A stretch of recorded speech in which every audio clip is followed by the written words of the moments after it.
Before I ask you about this week, I'll ask you a little about the senior class. I was just wondering, what have you liked about the 4 guys that you've had here for a couple of years? I know not all of them have played a lot, but what have they kind of contributed? You know what, I'll be perfectly honest with you. I thought they all stayed in the course of the summer. I think they've made a complete commitment to what we're trying to accomplish here for a culture that we're trying to embody and work at. They've been really good with our younger guys in terms of that, in terms of user leadership quality. Part of my leadership group that we talk all the time. I think they're tremendous representatives of the program on campus in the community.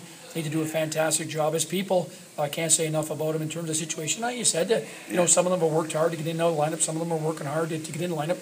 But by and large, I think maxing out in terms of our situation. I think they're playing at a good level. And I just think they're leaving here as good people. They're going to take full advantage of the Clarkson opportunity here to set themselves up. And I think you're going to see some very successful people in this class going forward. You got a lot of young D in the last couple of years. How much value have Nick and Andrew been, especially working with some of these freshmen and sophomore guys you've had? Well, I just think it's like what we're trying to preach here is we're trying to preach a pre-practice habits of being prepared to practice so we get better every day. And that's where you have your veteran guys that have been in it for a bit. It's their second year, so they got to know what our expectations are to be prepared and get on the ice early and be here and stretch and warm up. So that's the kind of culture that you want to have, and that's where your leadership takes over in the locker room.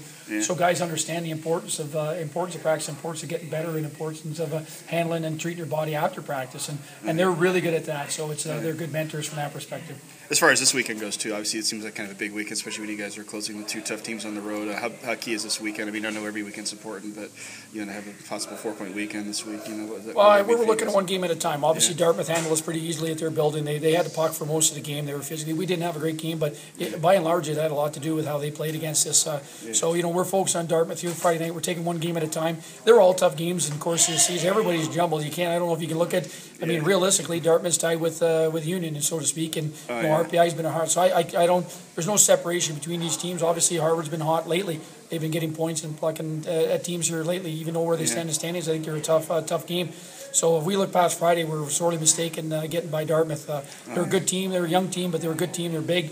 They protect pucks real well. They're aggressive. So we'll have our hands full this Friday. And as a coach, how weird is the situation? I mean, you guys could finish as high as second. You still could finish last. I mean, is it just a weird league this year where you get? I mean, I know it's close a lot of time, but this year seems even more close than usual. Yeah, I thought last year. I mean, we went into last weekend too with a lot at stake in terms of the situation. With that last game at Harvard, could have been in third place, and we end up tied for 6th or whatever it was, and trying to end up in 7th with the seeding. So it just seems like that's the way it's been the last couple of years in the league.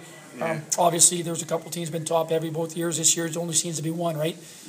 So in terms of situation, I think RPI, when we played them, was as good a team as we've seen all year. So they're obviously got things ahead in the right direction here down the pipe. But by and large, you're going to have to play your best game, or someone's beating someone, and it can be anybody in the course of time. So I think that's exciting for fans. I think it's a great league.